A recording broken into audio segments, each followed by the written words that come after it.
Okay, today's video we're going to talk about some of the frequently asked questions, is kind of how I'm phrasing it, the frequently asked questions that you guys might have about this series. We're going to go over the flow of the series, what to expect, what order to expect videos in. We're going to talk about the technology stack. We're going to talk about kind of the skill level needed to move forward, and a few other little things that we want to touch on just to kind of do some house cleaning and make sure we can set the record straight before we start the series. I just want to make sure everyone knows what to expect in the series ahead. If you don't give two shits about any of this and you just want to watch the next video, go ahead and watch the next video. But I just want to go ahead and take some time to answer a few questions that I know everyone's going to have, such as what technology we're using, what kind of skills are we going to learn, are we going to learn multi-user authentication, are we going to learn about payments and all that kind of stuff. Want to get all that out of the way, what skill levels you need, what prerequisites you need, and all that kind of stuff in order to follow along. So that's what we're going to talk about in this video. And then after this is done, then we can go in and we can actually start building the application. Or at least, I guess, by building the application, we'll start at the discovery process, okay? So let's go ahead and answer these questions one at a time.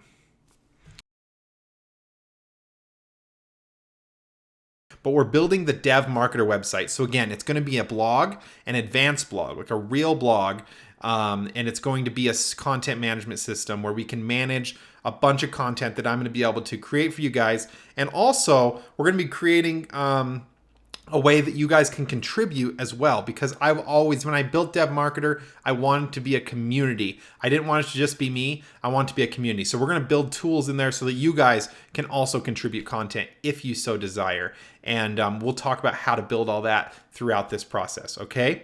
So the most important thing to understand with this series is that we're going to be covering the traditional model for building a large-scale web application, okay?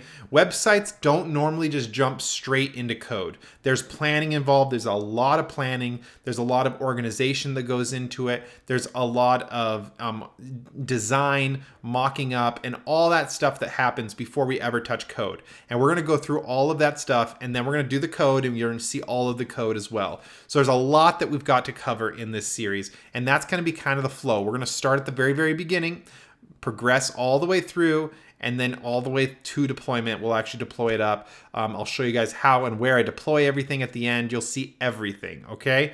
Virtually everything, unless it's got to be kept private for security reasons, okay? But we're basically going to see everything. I want you guys to really see how it's built so that when you see the website, you know what it took to make it, and you guys probably could have been done the same thing at the end of this, okay? So some of you guys are going to enjoy this kind of concept and others won't. Some of you guys, I know, might think it's too much content. It might be too slow and boring. And if that's the case and that's what you're thinking, it's okay. You can always skip the content. You can always skip the videos. Every video is going to be clearly marked what we're going to be covering. And so if that's something that's not interesting to you, you can just skip over it. If you just want to jump right into the code like some people do, just skip the early videos and go right and see all the code, okay? Some of the videos are going to be a little long because, again, I want to show you guys the whole process to build this. And part of developing a website is going through a few boring sections, and we're going to cover that together because I want you guys to see everything. Most of the time when I make a tutorial, you skip over some of the boring stuff. Sometimes I have code pre-developed for you guys that you can download, like with the Vue.js series. I already wrote all the CSS and everything for you, so you could just download it and focus on Vue.js. Well, in this series, we're not going to have any of that. You're going to see all of it, okay? I'm not going to skip over that kind of stuff. And that's a good thing for those of you guys that want to see everything and see the whole process. And for some of you guys that just want just a quick tutorial or something, you might not like that. And I'm just letting you know up front what this series is going to be like, okay? So those of you guys that have not worked with a web agency before or with on any sort of large scale web project before, this is going to be really valuable. This is going to show you exactly the way it should run, the way you should be working with your clients or with if you're building a company, a startup, this is how you should work with your co-founder.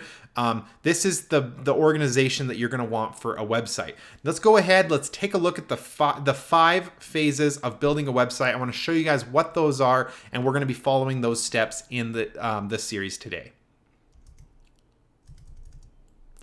Okay, so first and foremost, when you're building a website, I like to break these into 5 phases. Okay, so again, it doesn't matter whether you're working with an employer or you're a freelancer working with a client, or maybe you're starting a company and you're working with a co-founder. You want to go through these phases and you don't jump straight into the code. You want to make sure everything is organized and planned out.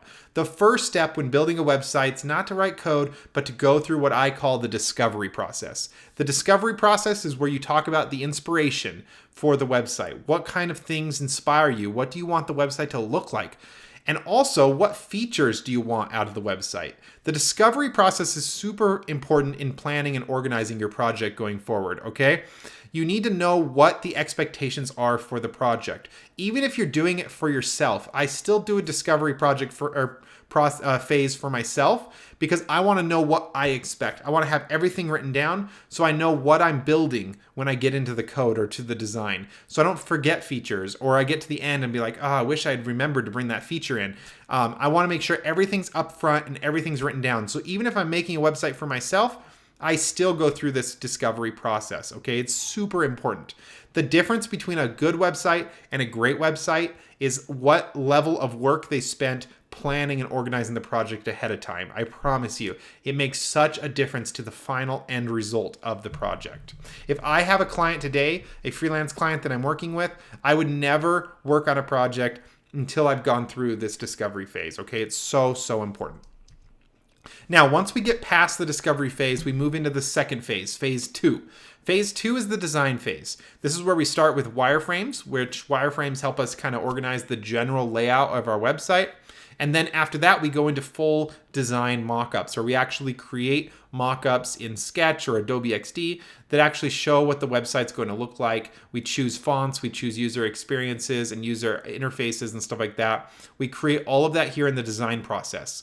The design process is super important before we get into the code, because if we need changes on where something is going to be or how you access a feature, it's best to handle that in the design phase when things are really easy to move around and to change. When you get into code, things get tricky, because if someone needs to change something or they want something to interact in a different way, it becomes more difficult to work with, because you might need to do major redesigns or refactoring of code blocks in other parts of the website. So it's really good to have the entire design created before you start writing code, and we're going to take you through that process as well. And that's phase 2 of the process. As you finish phase 2, you got everything created and designed, you move into phase 3. And phase 3 is the biggest, and that's the code and development. Now you can kind of see I made each of these blocks kind of representative of the size or the amount of time that they take relative to each other. So the discovery process takes less time usually than the design process. Design process takes more time. A bulk of the time is going to be the code and the web development, okay? And so that is obviously implementing those designs, implementing the features that you set forth in the process in phase number 1 and phase number 2, where you actually write the code, okay? So obviously we're familiar with this phase, and we'll go through all of that. We won't be skipping over anything there, but you guys kind of know what's going on in that phase, and that's phase 3. Moving on to phase 4 is QA. This is the testing and quality assurance phase. This is where you bug test. You make sure everything's working really good. You fix any bugs before you go live. That's the quality assurance phase. It's going to be shorter, but it's super important so you're not deploying a buggy or unsecure website. Last and finally, we're going to hit phase number 5, which is the deployment site. This involves not only deploying to your live server, but maybe to a staging or beta server. We'll talk about all that in the deployment process when we get there.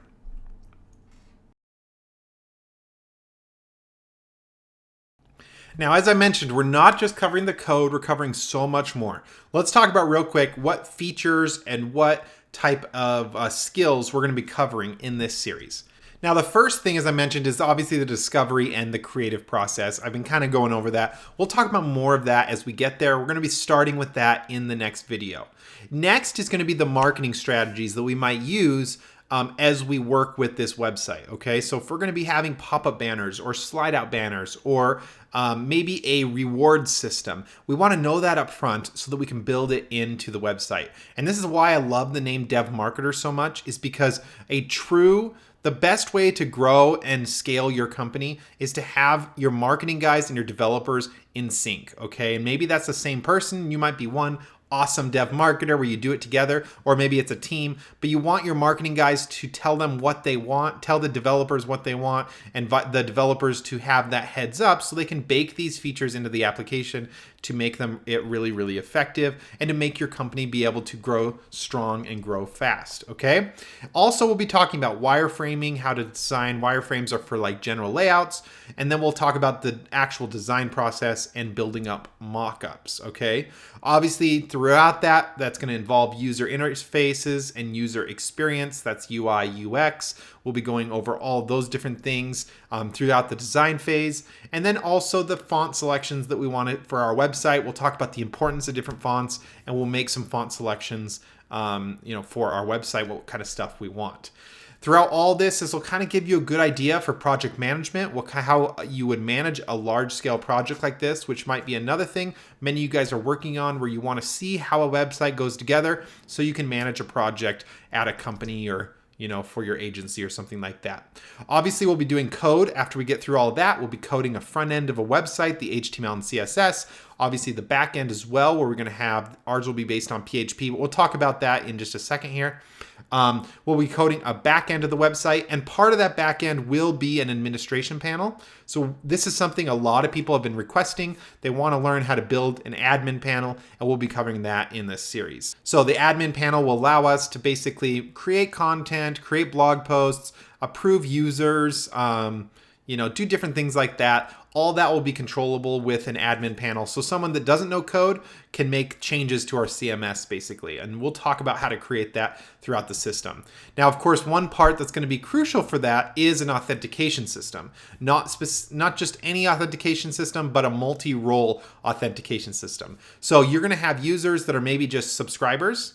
You'll have users that maybe are allowed to contribute content, some that are maybe editors where they can approve content to be published, and then others that are maybe administrators, right? Different people have different permissions, and we'll talk about that, and we'll be building a multi-role authentication system into our series or into our project as well. It's going to be super important for this website. We'll be working with APIs, external APIs, such as YouTube's API. We'll be working with a Stripe API and other APIs I'm sure will come up. There's going to be a lot of things we'll tie into. We'll be tying into some sort of email marketing system and stuff like that. So we'll be working with APIs. Again, something else that a lot of people have been requesting. They want to learn how to use Laravel to work with APIs, okay? Also, along with that, we'll be working with video. Obviously, the websites, the stuff that I create, and a lot of the content will have video with it. So we'll be talking about how to incorporate video into our website and how to work with video, specifically YouTube videos. So that'll be a lot of fun as well. We'll go over payments. This is something that we'll talk about in the next video, but one of the features I want to incorporate is a lot of people have been asking how they can donate to DevMarket, how they can donate to me to help me, provide more content to you guys and stuff like that. And up to now, I've done everything just for free, and I haven't had any sort of donation system in place. And I'm not going to start charging for content, but I do want to have a donation system in place since a lot of people are willing to donate and want to be able to help me out. I want to create that in here. So we're going to bake in a donations platform basically in here. We'll tie into a payments platform where we can work with that. But again, I don't want anyone to panic. The videos, I still want to continue to work the videos for free. That's part of my way of giving back. But a lot of people have been interested in donating something, and so that's why I want to have that available to those that are interested in that, okay? And I appreciate those that have expressed interest, by the way, in that. I do appreciate it. That's awesome. Next, we're going to talk about deploying the website and how to finish all of that up, okay? So that's kind of some of the features that we'll be covering. You can see there's a lot that's going to go on in this series. It is going to be so detailed. You guys are going to learn so much. I'm so excited to be able to do this series.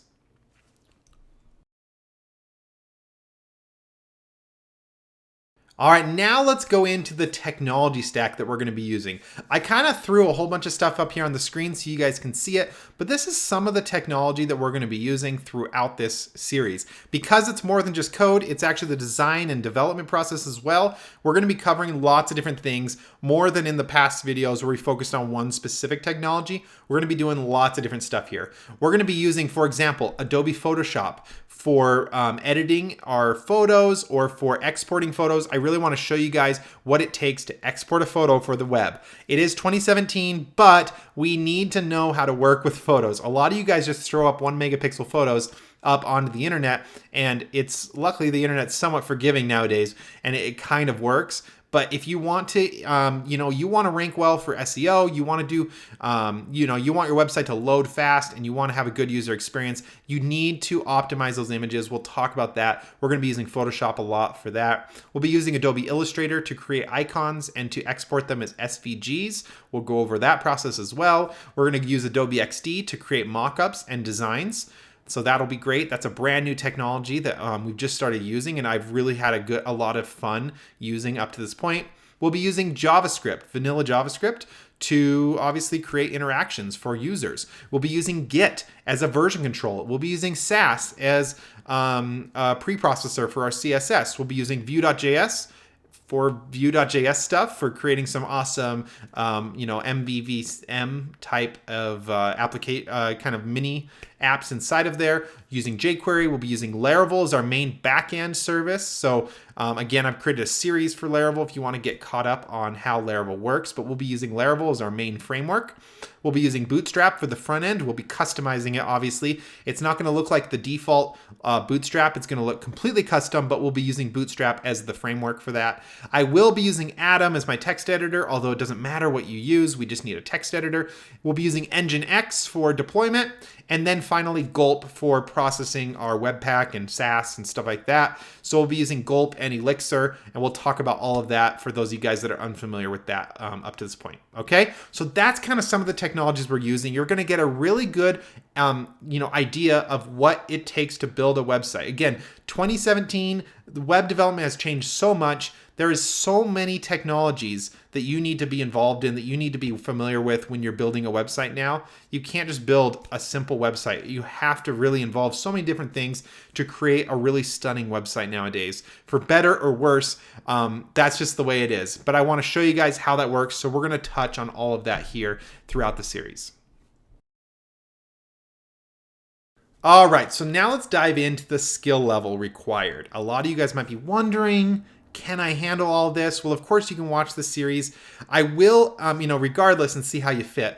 I will be going a little bit faster than I have in some of the previous videos. The main reason for that is because this is a real world project and it would take way too long. If I did it at the pace that we did our last blog series, if I did it at that pace, it would take all year to build a website this advanced. So I am going to be going a little bit faster than I have in the last few videos, and I'm going to assume you kind of know some of the stuff along the way. I am going to, at the end of the series at least, we will have a discussion forum that you guys can get help from each other. So if you do get lost, you can go to the discussion forums and you can get the help that you need. Hopefully we can help each other if you do get lost and you can get right back on track. It will be, the skill level of this is going to be more of the intermediate to advanced, okay? So it's going to be a little bit more up there, and I want to be able to offer a series that is more to that advanced level, because some of you guys are there, and some of you guys that aren't there can still learn a lot by watching it be built, okay? You can still see how some of this stuff all plays together and stuff like that. But that's kind of the skill level, is an intermediate to advanced, kind of a higher level skill level for there. Okay, so there's just so much content. I've got to move fast. I'm not going to be able to go into some of the details of some of the basic features, okay? Now, some of the stuff that I'm not going to really talk about at all is HTML and CSS, okay? If you don't know HTML and CSS, this tutorial is definitely going to be way too advanced probably for you. You need to at least understand HTML and CSS, how those work together. We're going to go through and we're going to, build out the HTML and CSS, but I'm not really going to explain how it works, okay? I'm just going to go through it. You're going to see it, but I'm not going to stop and explain it, okay? I'll do a little explanation with sass, which processes down to CSS. We'll talk a little bit about that because I haven't done that in the series. One of the things that since we're going to be using Laravel a lot, I am going to assume you have a basic knowledge of Laravel. If you don't, I recommend going back to my series, How to Build a Blog with Laravel, where we start from an absolute beginner. Someone who's never really even touched PHP or something before can pick that series up and go through and build a blog application. Granted, it's a more basic blog than what we're building today, but they can go through and actually build that and understand concepts like MVC, Model View Controller. They can understand CRUD. They can understand views and controllers and the way all the structure of Laravel and stuff like that. So I'm going to assume you've already, you have a knowledge of all of that going forward. I'm not going to slow down to explain that. I'm going to tell you, hey, jump over to the routes file, jump over to this controller and stuff like that. We're not going to slow down too much for that kind of stuff. But I am going to talk about some of the more advanced stuff. So when we get into building, for example, a search platform inside of here, we'll talk about that because I'm assuming that's new for most people. So I'm still going to understand that you guys, there's a lot of stuff you guys may not know, and I'm going to make sure to explain that. But the basic stuff you definitely need to already know, okay? Now, I do recommend if you don't have any experience with Git, that you watch my series, Getting Started with Git. Again, linked in the description down below. That'll talk about how to use Git, and then going forward, you'll understand this series a lot. It'll make a lot more sense. Also, Vue.js, if you want to understand Vue.js, I have a series about that linked down in the description, and then the how to build a blog with Laravel in the description as well if you want to get caught up on Laravel. Once you have all those in place, you'll be good to go with this series, and you should have a good basis for following along, okay? So that's just what we're going to be from here. It is going to be intermediate to advanced. We're going to cover some more complicated topics, but it's going to be a lot of fun, and you guys are going to learn a lot by doing it. Finally, let's talk about the timeline here. The timeline of this project is going to be fairly rapid, but I am going to keep in a lot of the boring parts. So some of these videos might be an hour long, and I understand that you guys may not watch all of it, okay? I completely understand. Feel free to skip around if you want, but what I want to do is make it available for those that want to watch all of it, okay? Or that want to watch certain parts of it, okay? I think it's going to be really important that I show all of the process so that those people that want to see how it works can see it. And those of you guys that find it might find it boring, you can skip around. You can skip an entire video if you want. You can skip around, but the video is available for those that want it. So I just want to let you guys know ahead of time that the videos are going to be long, and I understand that, and I'm doing it intentionally. The videos are going to be long. There are going to be boring parts because I'm not going to skip over anything. So there are definitely boring parts about building a website, and I'm still going to film those, okay? So if you find it boring, you're going to find it boring, okay? You can always skip over it. I have no problems with you guys skipping over it. But that's just the way I'm going to organize the project.